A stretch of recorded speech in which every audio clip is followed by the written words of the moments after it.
welcome those who are already here. Thank you for joining our, I think now the fourth webinar in this Spotlight COVID work that we've been doing for the past few weeks. Today's workshop is specially targeted towards teachers and school leaders on what they can do amidst this crisis to inspire K-12 students and continue learning. Very quickly, like this is how the flow is. We have a quick welcome and introduction from me, but then I will pass on the microphone to Tyler Thigpen, who is our HundrED ambassador for many years now, but more importantly, the co-founder of Forest School, as well as the Institute for Self-Directed Learning. He's here with his amazing team who will be co-hosting the workshop. And then we will close with some next steps. But before we jump into the strategies for school leaders and educators, I want to briefly go over what the work we have been doing at HundrED. So we partnered with OECD and we have launched a spotlight exploring quality education for all during COVID-19 crisis. On 2nd April, this report as well as series of 30 innovative practices was shared through a community call we were joined by nearly 200 people. After that, we did a more systemic level webinar with Andrea Schleicher, who is the Director of Education at OECD. And since then, we've been doing a webinar every week. Last week, we looked at interventions in under-resourced communities. And we were joined by innovators and ambassadors from the Global South community. Today, we're going to focus more on supporting our teachers and school leaders. And next week, we are focusing on supporting our youth. So we are trying to talk to every level of stakeholder. And we're also now potentially exploring project opportunities to chat with ministries of education and see what are the interventions, top-down interventions that have worked amidst this crisis. But I have this poster that's been going around, but I'll stop sharing my screen while I introduce Tyler and his team. Tyler, till then, one of you, if you want to share your screen as I introduce you guys. So, oh, screen's up.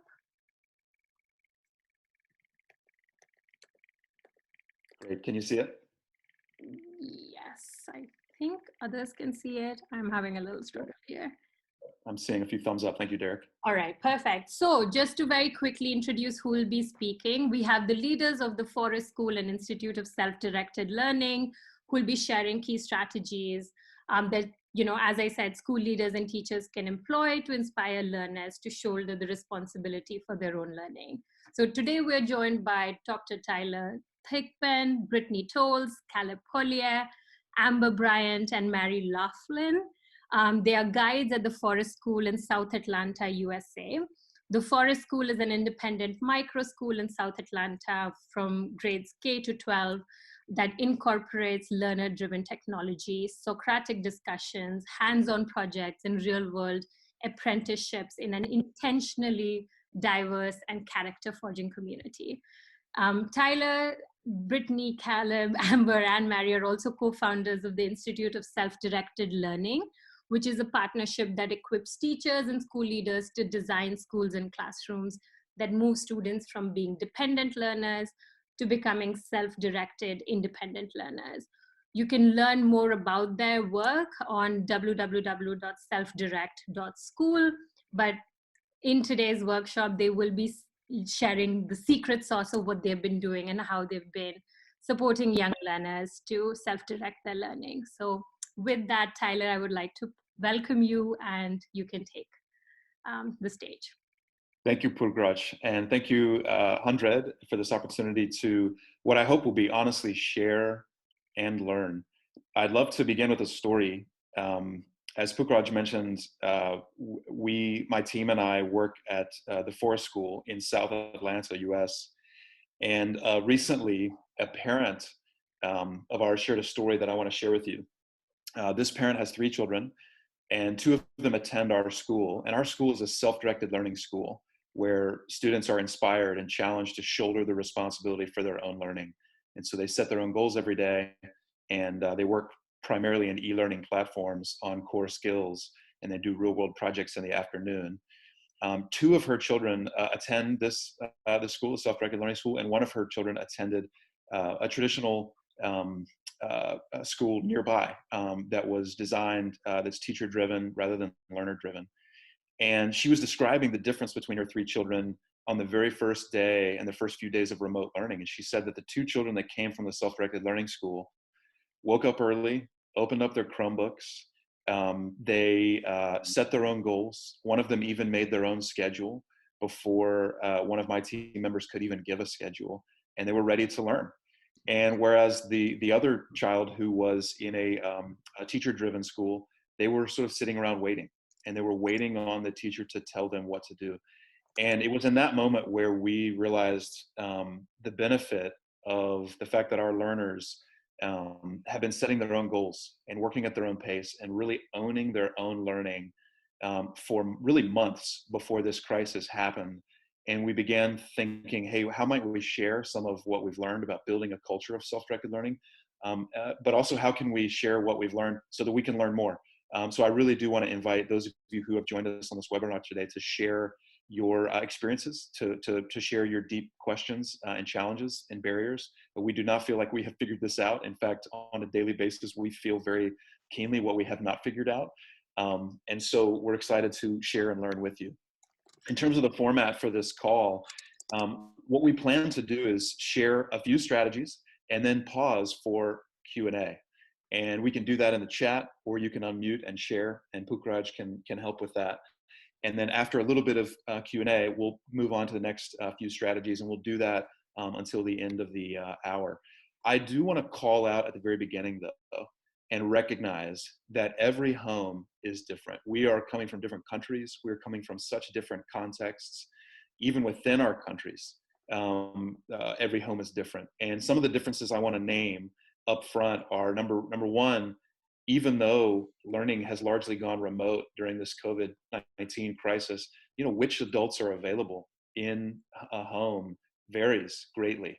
Sometimes both, there are 2 parents, sometimes there's 1, sometimes there's none. Sometimes students have additional responsibilities right now that they did not have because of the situation. Maybe they're taking on work, maybe they're caring for, other children. Also, there's a great amount of difference in the availability of resources. Maybe it's books, it could be internet connectivity, which is a challenge in many parts of our country, US, as well as access to devices where students can get online for e-learning. Some learners have less access to outdoors, especially in urban centers. And of course, some homes, unfortunately, children are experiencing potential trauma. And all of these differences, and these are not all of them, but they all factor into whether or not some of these strategies are even relevant. So I just want to be honest about that up front and say, we're going to share about 15 strategies. Some of them will be relevant to your context, and some of them will not be relevant because every home is different. So we've sort of asked, I want to really ask you, to consider what strategies you feel are most relevant. So with that being said, I want to jump in and say that, offer up humbly as one of the first strategies that we might consider as educators and as school leaders is our belief about this moment in time and about this crisis. Of course, safety and health are top. This is also, in terms of priorities, an incredible opportunity for learners at this moment in history. In particular, children right now have more freedom to choose what they want to learn, when they want to learn it, where they want to learn, and how quickly they want to pace themselves. For some learners in some countries, in some contexts, while working from home, children can for the first time practice what might be considered the future of work and remote learning. I know the HundrED team, is a remote team. Although based in Finland, they have team members all over the world. I've worked for a national nonprofit here in the US that worked remotely since its inception. And that's increasingly becoming a very large financial institution in the United States has just moved to working remotely for their employees, even beyond the crisis, which is a huge change. And so children are now getting a chance to practice this in unprecedented ways. And then also now more than ever, children have the opportunity to shoulder and to practice shouldering more of the responsibility for their own learning. In terms of a second strategy, for those of you who are teachers or school leaders serving students in places where there is not strong internet connectivity or where learners do not have access to devices, I would submit to you that now is a moment in time where you can advocate publicly to get learners access to the internet and to devices. There is research that suggests learning can be deeper, achievement gaps between subgroups of students can be reduced when learners have full internet connectivity and access throughout the entire school day to the internet. Of course, it's not a panacea, and of course, it's not the only solution, but I think now is a moment where we as educators can advocate for our students in a way that's next level. And I encourage you to look no farther than a story that happened here in a rural part of the United States in North Carolina in a public school district called Mooresville Graded School District, where the superintendent over a decade ago, his name was Dr. Mark Edwards, helped make this happen. And this is an excerpt from an article about Mark's adventure over lemonade and cookies at the local civic center before the first student laptop was ever issued.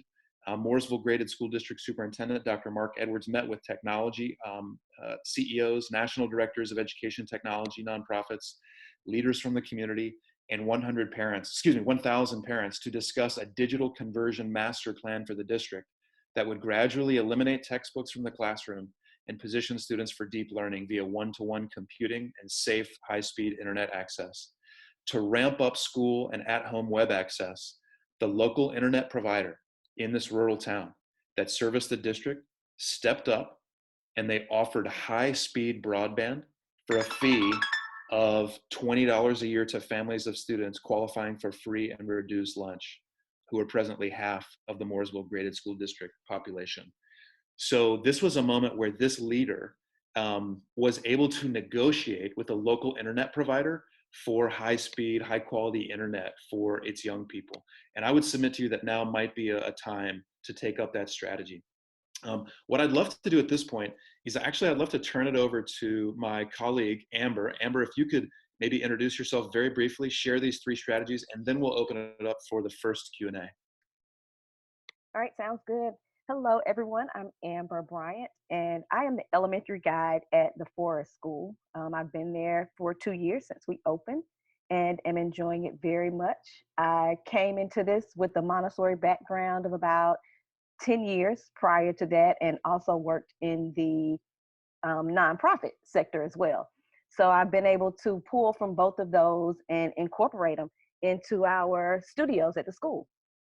So I'm going to go on and jump in right now, and we'll start with strategy number 3, the daily student goal setting. And for us, this has been quite eye-opening.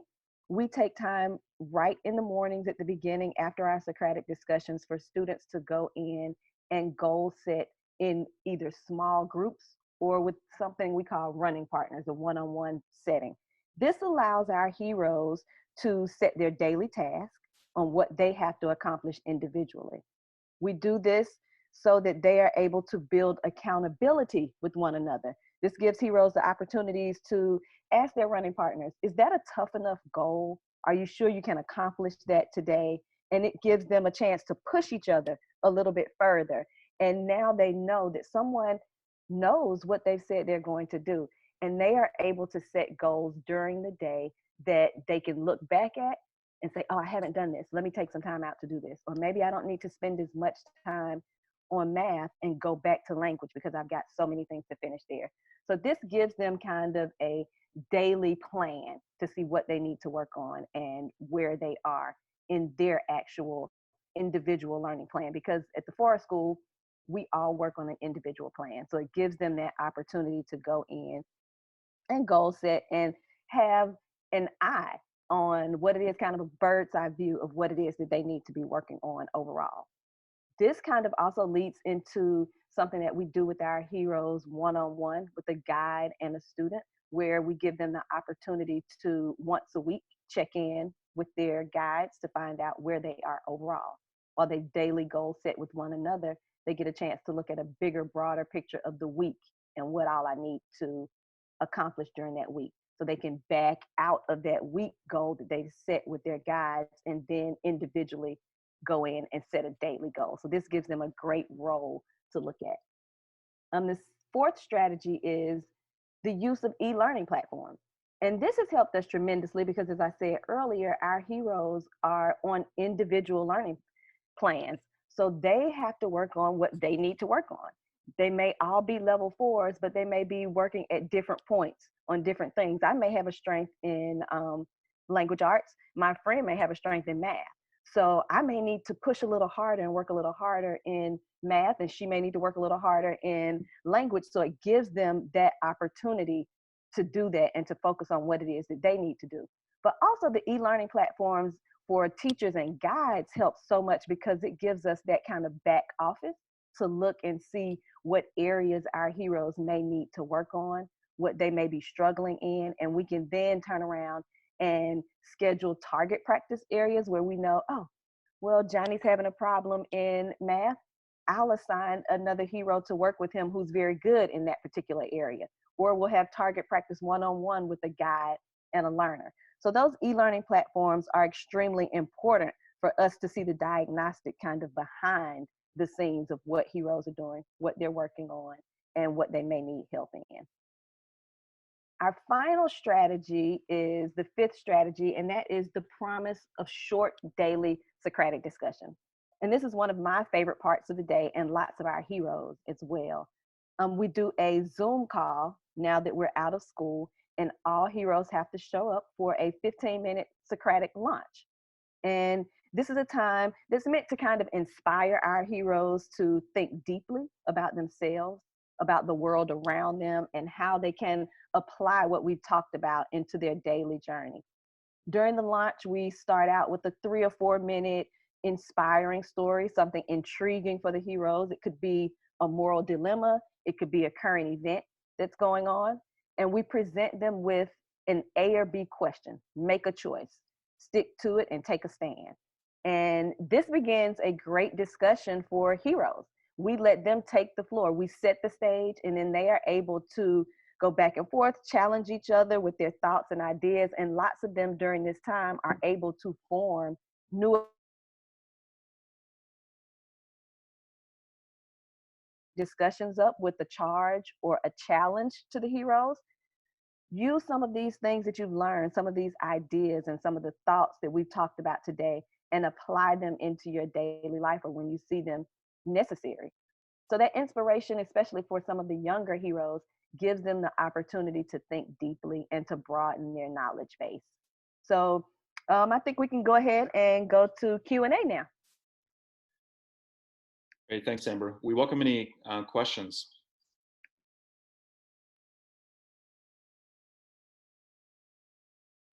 Or ideas or feedback.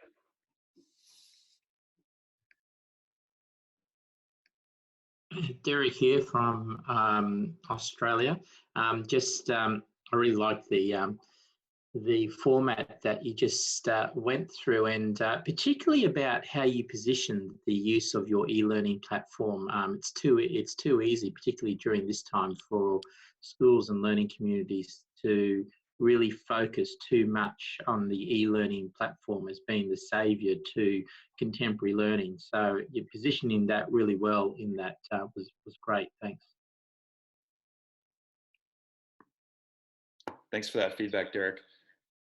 One addition I will make to what Amber said is in the promise of short daily Socratic discussions, there is, Amber mentioned that when we do this, we often tell stories and pose questions that have no clear right or wrong answer.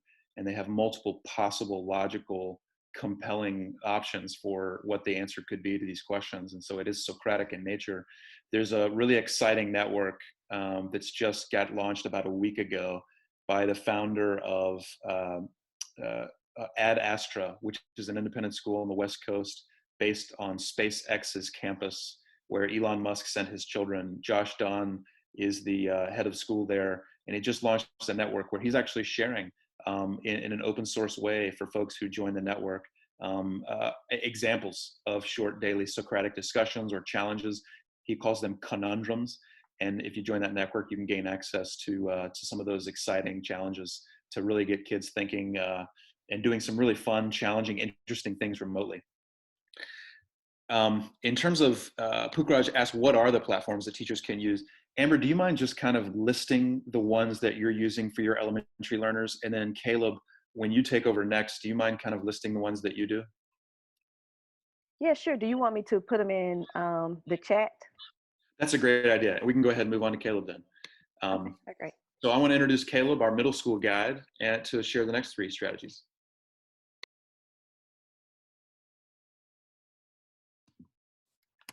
Hey everybody, thanks for having us. It's great to be here.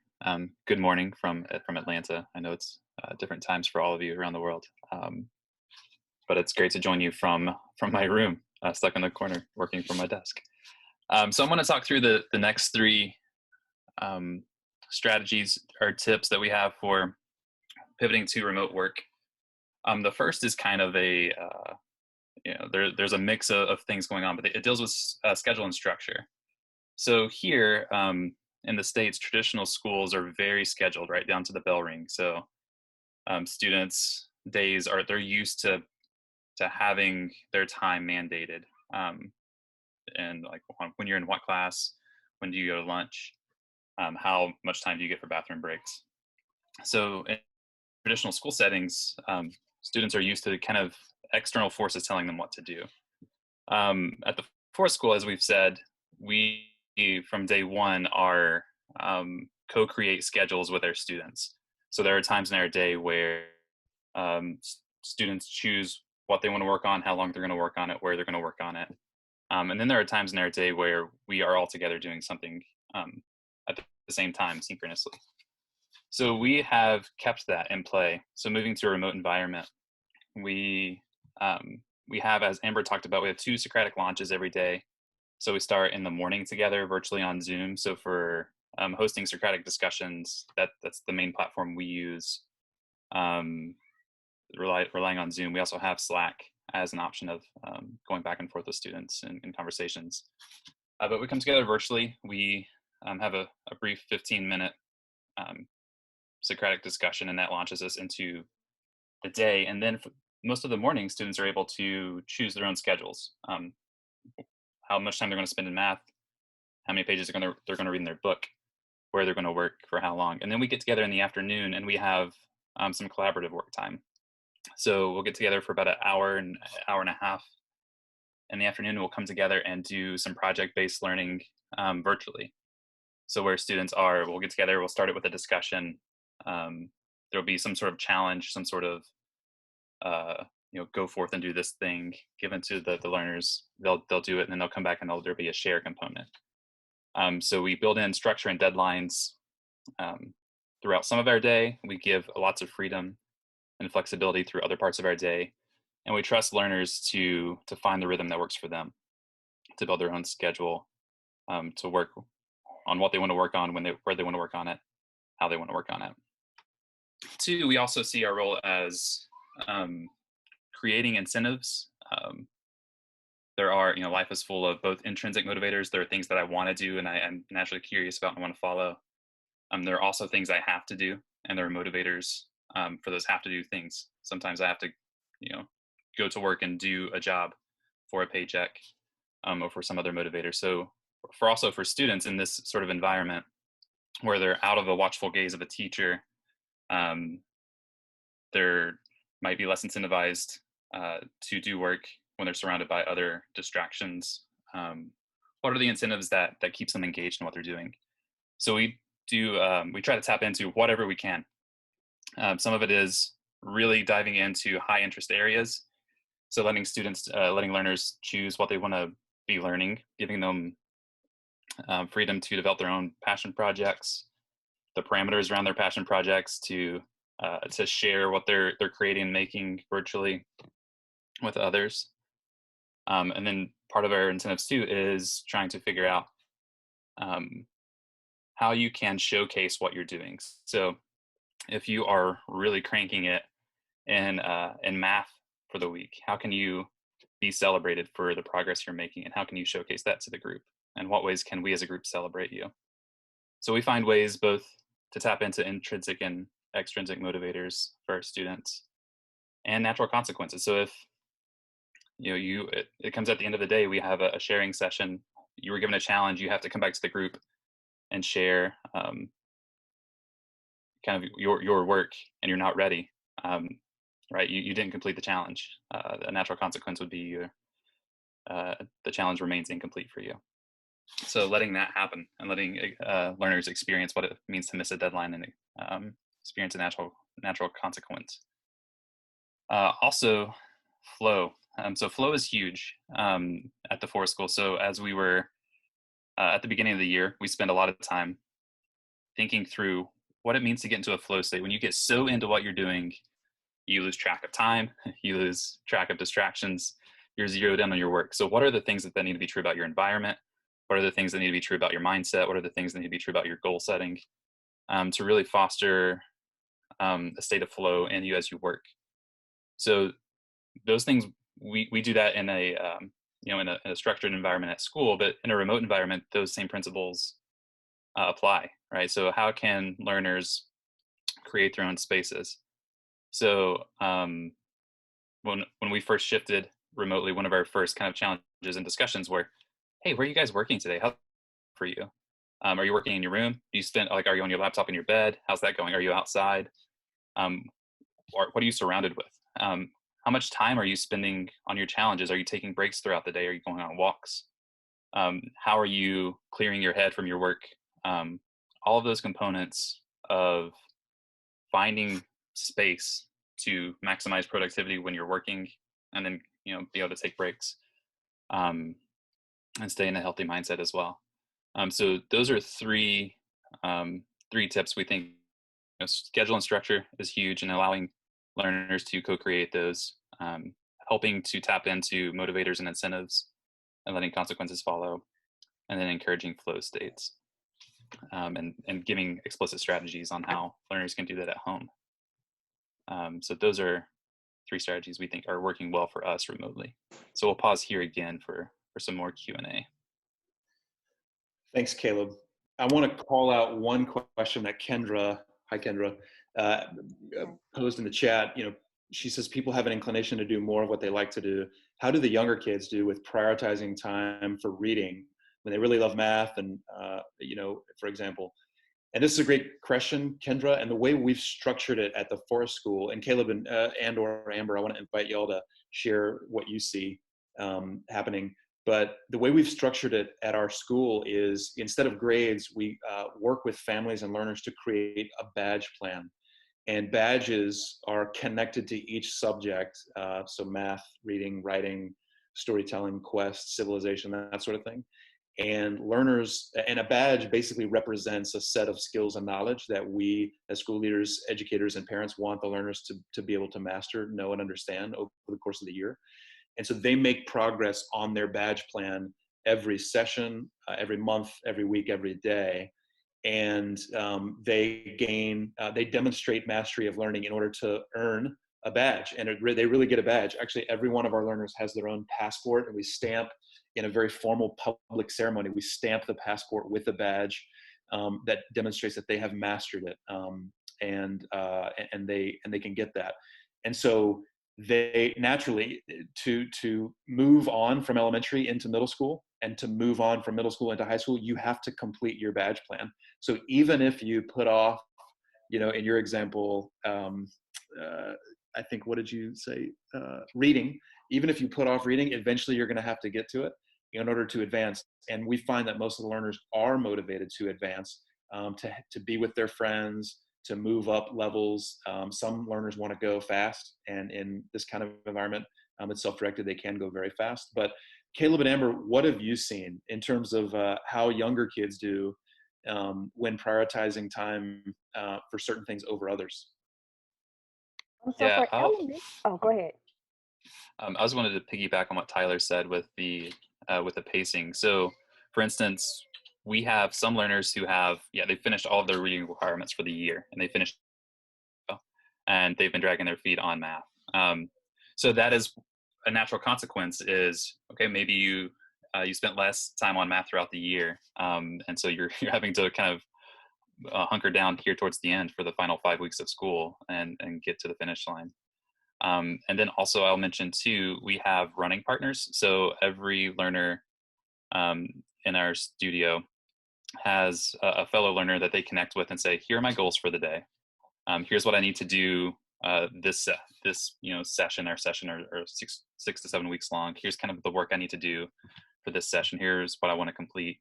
And they get feedback on their goals, and they're held accountable to their goals every day. So that's another way of keeping them, if they're working through a low interest area, keeping them engaged and accountable. Mm-hmm.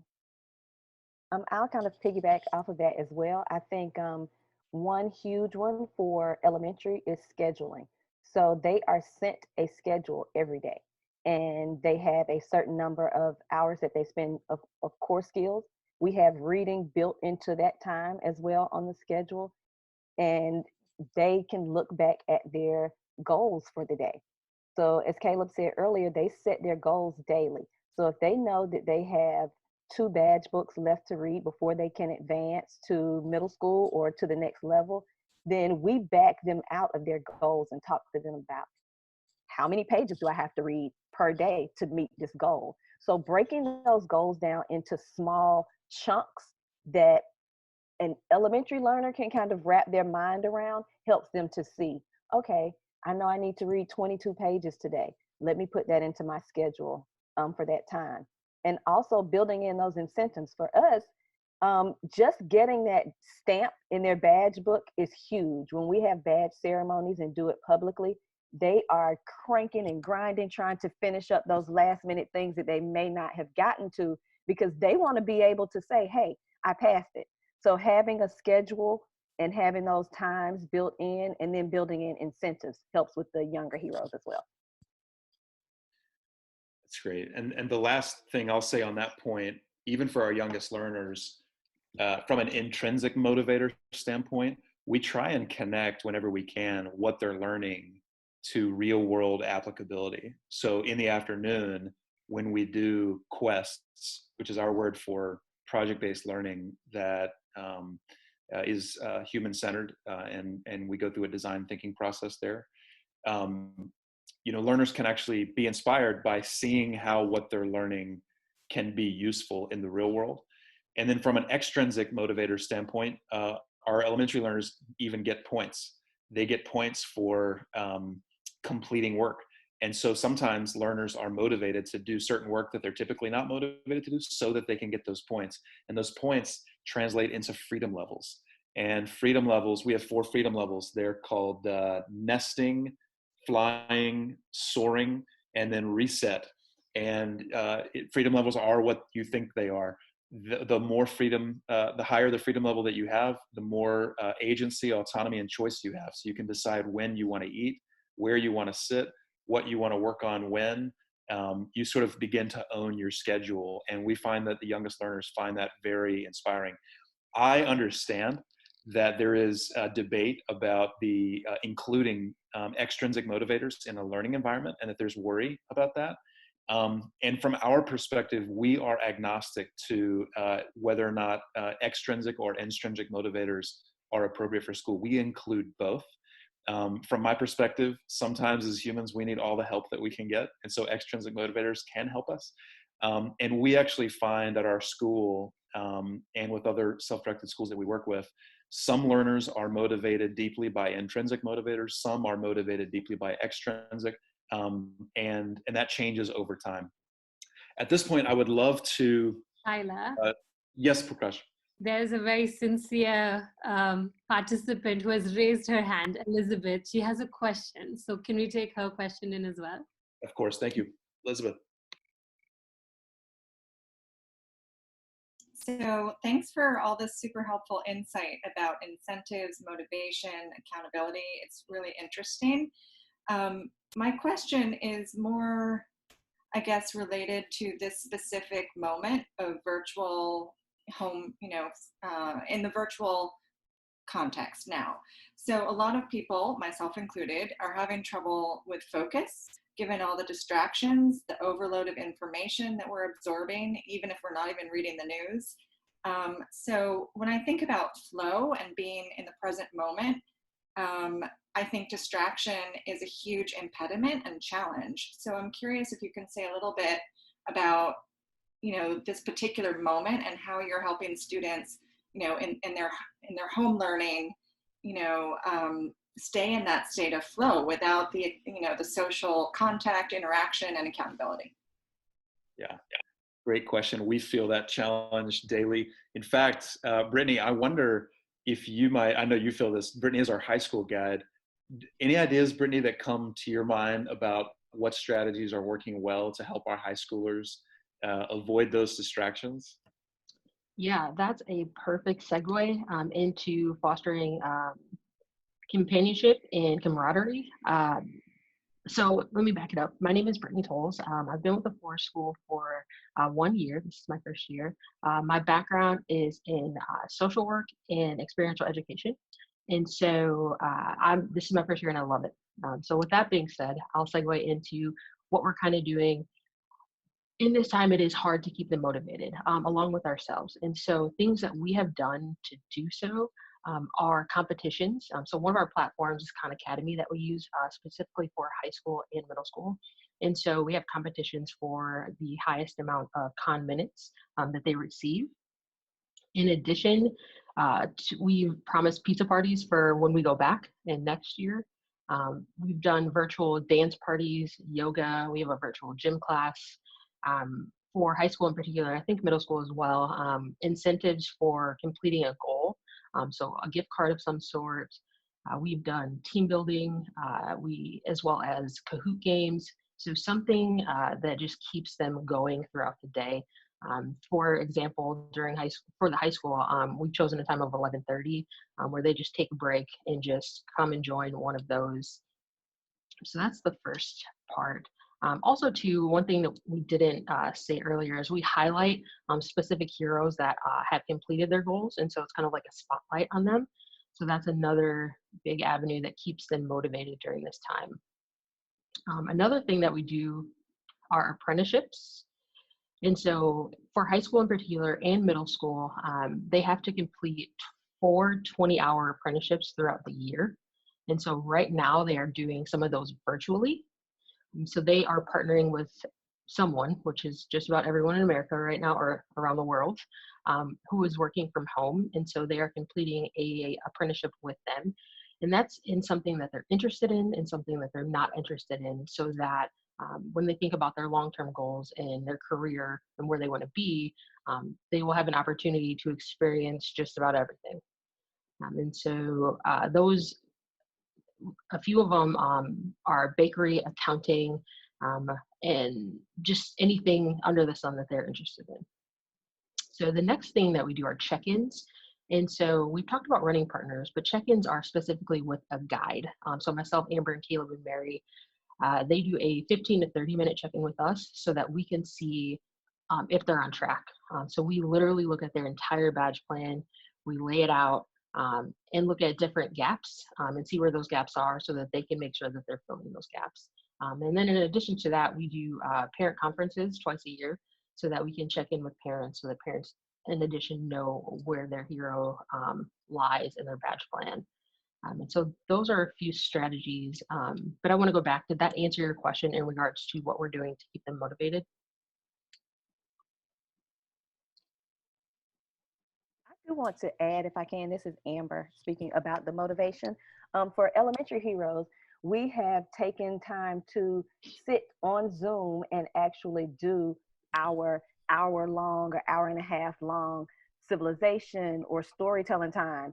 And that gives them a time to ask questions, do the work, and then come back and present whatever it is that they have worked on. So it's like they're actually in class during that time. So they get to hear what other heroes are doing, what other hero questions they have that may answer their own. And then they know that at the end of this time, we have something to turn in. And so they're constantly working on it during that time. So it keeps them kind of motivated to keep going because they want to be able to present and show their work off as well when they see their other friends doing it.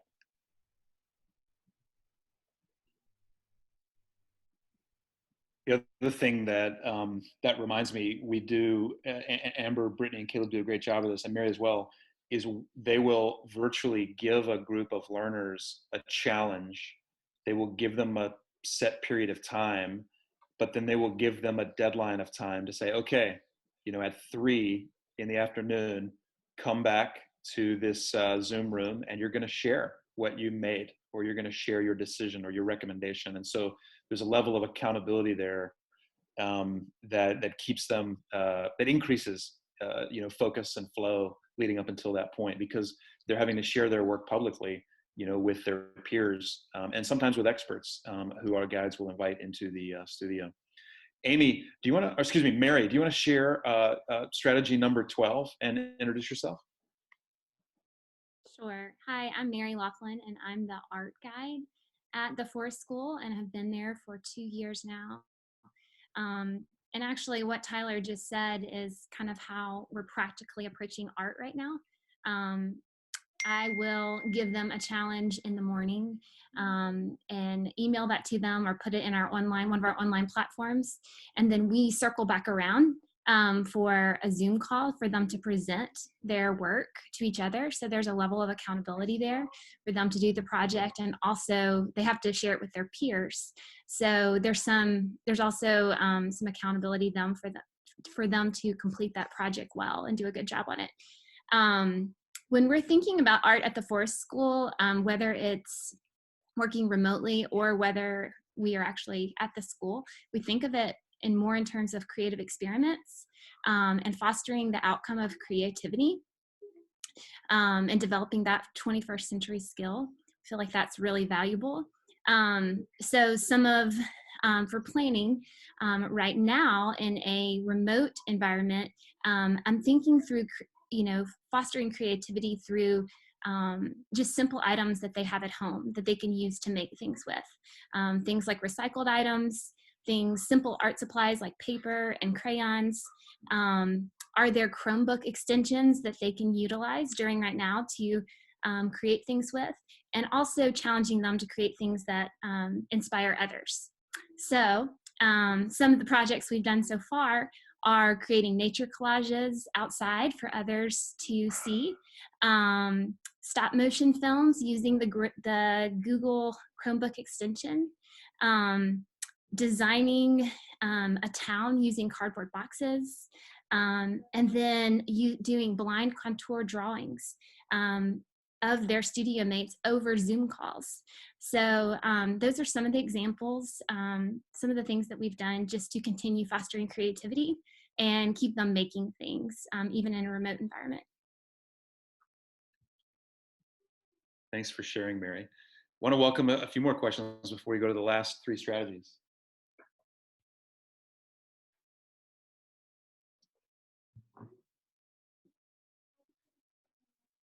I see a lot of questions in the chat. So if any of you guys would like to unmute yourself and then just ask, this might be the right moment.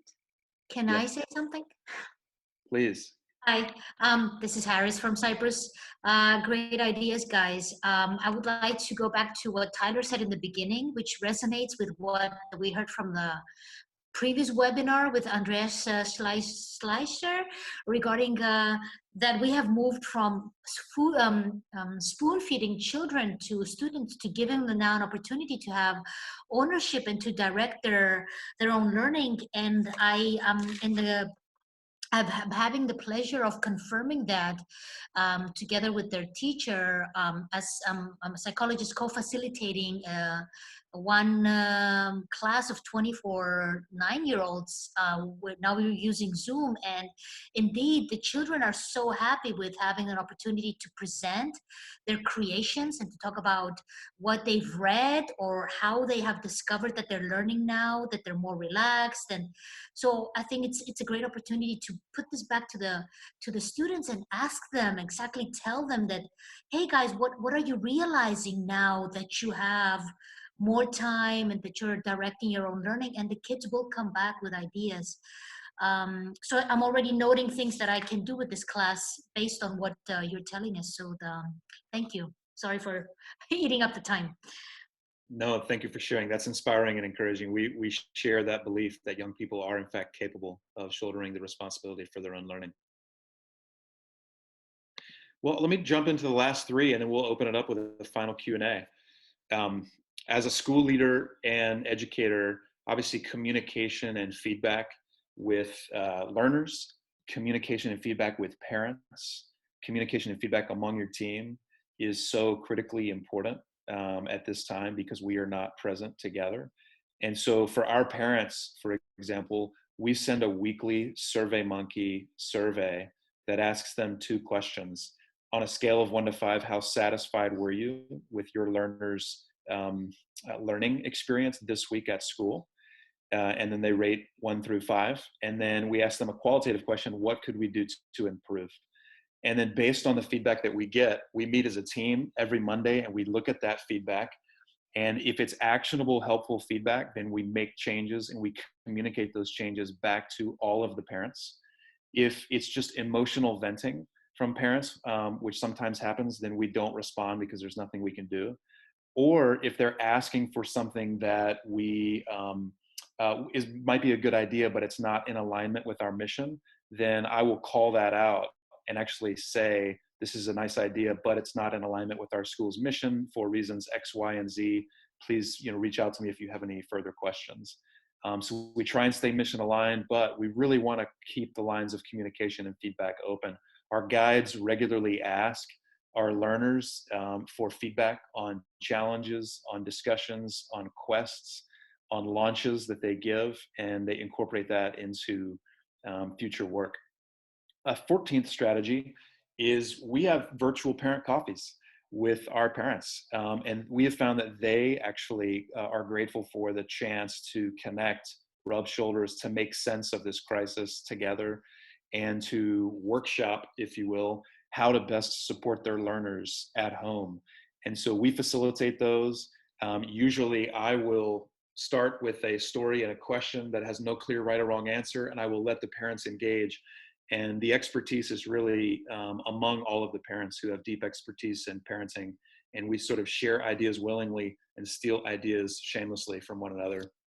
And then the 15th strategy I would mention is that we use Slack or similar platforms, or mentoring, or what we call running partners, in order to aid scale. So for those of you who have more than 30 students, some of you have 150, some of you have 180 students that you might be underneath your care. There are ways to scale influence. One of them is online communications. We happen to use Slack as a way for our learners to be able to quickly access their teacher. We find it a bit faster than email, and our guides can be more responsive that way. Also mentoring, if you tap some of your older or more experienced learners to mentor some of the younger, less experienced, that's a way to increase your influence as well. And then running partners is our buddy system, where the learners actually have partners, and every single day they set goals. They set goals together with their running partner. That's a way to increase accountability and influence at scale. So I realize this has been a bit like a fire hose, and as I mentioned at the very beginning, some of these strategies may be relevant, some of them may not be relevant given your context, and we're very cognizant of that. For some of you, right now, the top priority might be delivering lunches. It might be providing safety. One of my neighbors is the superintendent of a rural public school district just down the road, and he and his principals every day have been hopping on buses, going to bus stops and dropping off lunches for families in need. This is a crucial moment in our world. A lot of the children in our country rely upon schools for food on a daily basis. So all that having been said, I welcome any feedback that you have. I welcome any final questions. It looks like we have about 7 minutes before we wrap.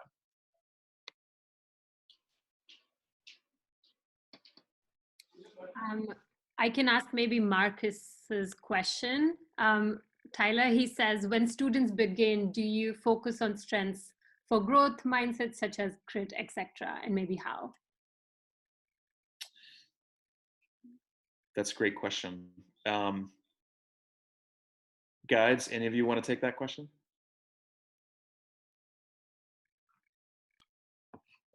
Yes, I think when we first begin, when a learner first enters our door, some of the early weeks are all about kind of taking stock. Like a lot of young people don't know what their strengths are, right, or their weaknesses. So we do a lot of identity work early on.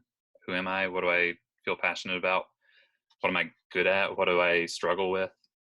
And that leads into a lot of our goal setting for the year and for their whole career at the forest school. So yes, we do do a lot of that work and thinking through, like, kind of doubling down on strengths is a something we definitely try.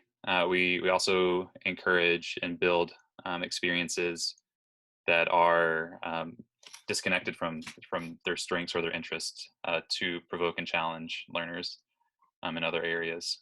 So that's yes, that's the answer. And growth mindset all the way, kind of giving growth mindset feedback, asking growth mindset Socratic questions to prompt reflection. I think as well, we do lots of reflection. And so this gives heroes the opportunity to look back and see what things they may need to grow in, what areas they may need to build those muscles in. And so we're constantly asking questions instead of answering them, and making them make the tough decisions and think deeply about what it is that they've done, either over a session or over the school year, if it's the end of the school year. So the reflection piece is huge for us in that area.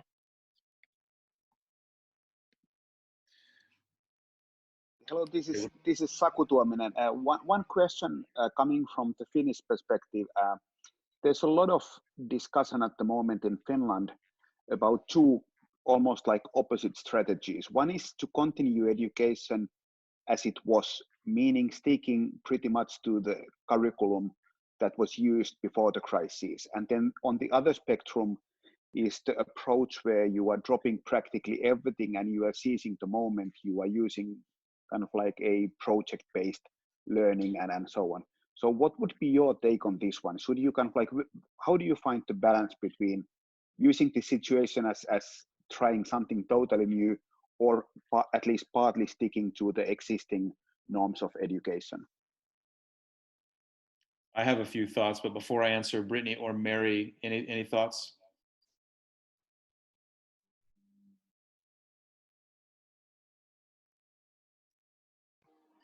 No worries. Oh, go ahead. I'm Nancy. Sorry, I joined late. My apologies. I think that one of the things, I'm from Toronto, but I work in Puerto Vallarta, Mexico, at a small independent school. And I think that one of the things that we've held true to at our school is helping parents recognize that this is not homeschooling. Parents did not take this choice. They are not educators. This is, we are trying to fix this within 48 hours running. And we don't want parents to think that this is what homeschooling is. And we don't want them to think that this is what actual proper education is either. What we're doing is we're responding to a crisis. This is crisis response. And we're doing the best job that we possibly can. I don't think it's entirely fair to just step back entirely. And in our parent community, many of whom have full-time jobs and have actually already handed off many of the parenting responsibilities to other caregivers that they've hired. We have felt that it's important that we continue to provide educational games and project-based learning, even in the early years, to the parents, because we've been working for such a long time on helping them understand what good early childhood education looks like and running parent workshops on how to interact with their kids. So we're continuing to try to do that through this. Thank you for sharing that perspective, Nancy. Saku, I think it's a delightful question as well. And I think Nancy did a great job articulating how, hey, we don't want to throw the baby out with the bathwater. I imagine that some schools and districts will make tremendous changes as a result. I anticipate others will not, and I think there'll be everywhere in between. But I think what right now has the potential to be true about all settings and all contexts is actually something that Karis from Cyprus referenced earlier, which is the realization that for too long in the traditional model, we have been spoon feeding children.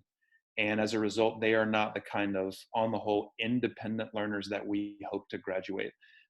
We at the Institute for Self-Directed Learning are very compelled by Zaretta Hammond's framing about the dependent versus the independent learner. And I just put a link to that heuristic in the chat. But now it seems like there is, we are seeing real time whether or not our children are dependent or independent learners. And I hope, Saku, what changes is conviction among the part of educators and school leaders about the importance of cultivating and graduating self-directed independent learners, regardless of what strategy we end up using. And I think there's a lot of different ways you can get there, but it does, I think, go back to the very beginning thing that I put, that I started this talk with, which is belief. Do we believe that young people are capable of directing their own learning? And we believe that they are. Pukraj, I realize time might be up here. Any final announcements you have from HundrED? Yes, I can share that. But at the same time, I want to first thank you all for, I don't know what you're seeing. Sorry. But I want to thank all of you for sharing, the amazing work that you've been doing at Forest School, at Institute of Self-Directed Learning. I want to just share some of the messages I saw in the chat. I see Sneha from India say that just like, wow, would love to hear more about the virtual PE classes. So I know there's a lot of follow-up questions, and there will be people who are interested in staying, getting in touch one way or the other. Magaga from Kenya says great ideas about eliminating distractions, significant role of keeping students focused. Duina from Philippines just loves the strategies, thinks that it's fantastic, and she loves the idea of setting up the environment to increase the flow. So we at HundrED, we started very big picture. We started with Andreas at a systemic intervention level, identifying focus areas for countries and communities, and now to come to an extremely concrete strategy-driven conversation. I want to thank you for sharing your expertise, but also to the community who have joined us and been part of this discussion and been part of this kind of journey with us at HundrED as well. Saku, do you have any closing thoughts for us? My computer is acting a little funny, but I'm trying to get the screen up. No, I think that you said it all. It's a learning experience for all of us. And interestingly, what we've seen and also discussed with Andreas is that there's not a huge amount of genuine dialogue between governments, meaning on the top level, but the most inspiring and excited dialogue is happening between educators like you all. So I find this being something truly inspiring, and I'm certain that this will lead into something exciting also post-crisis, meaning is that this kind of dialogue will only increase afterwards. So I see value in learning about deep learning and so on, but also the global dialogue. So really excited about the possible positive effects of events like this or webinars like this. So thank you all. Thank you, Saku. And just a little bit of next steps for people who are interested. We would love to hear your feedback and also share it with Tyler and his team on how this webinar went. The link has just been dropped in the chat box, but if you were registered, I will also email them to everyone who was on the registration list. We're definitely looking for more people to share such innovative practices during the crisis, but also post-pandemic, looking at innovations that are going to transform the future of education. So if any of you are interested in maybe joining us as a HundrED ambassador or know of people who would be interested, please get in touch. The website has a link to register. And before we get into talking with ministries and higher level interventions, we also want to talk to young people. So if you are in contact with students, Tyler would love to have some of your students join as well. We are doing a workshop next week on activating youth voice amid COVID-19. So please feel free to share that link with young people in your community. Thank you again. Stay safe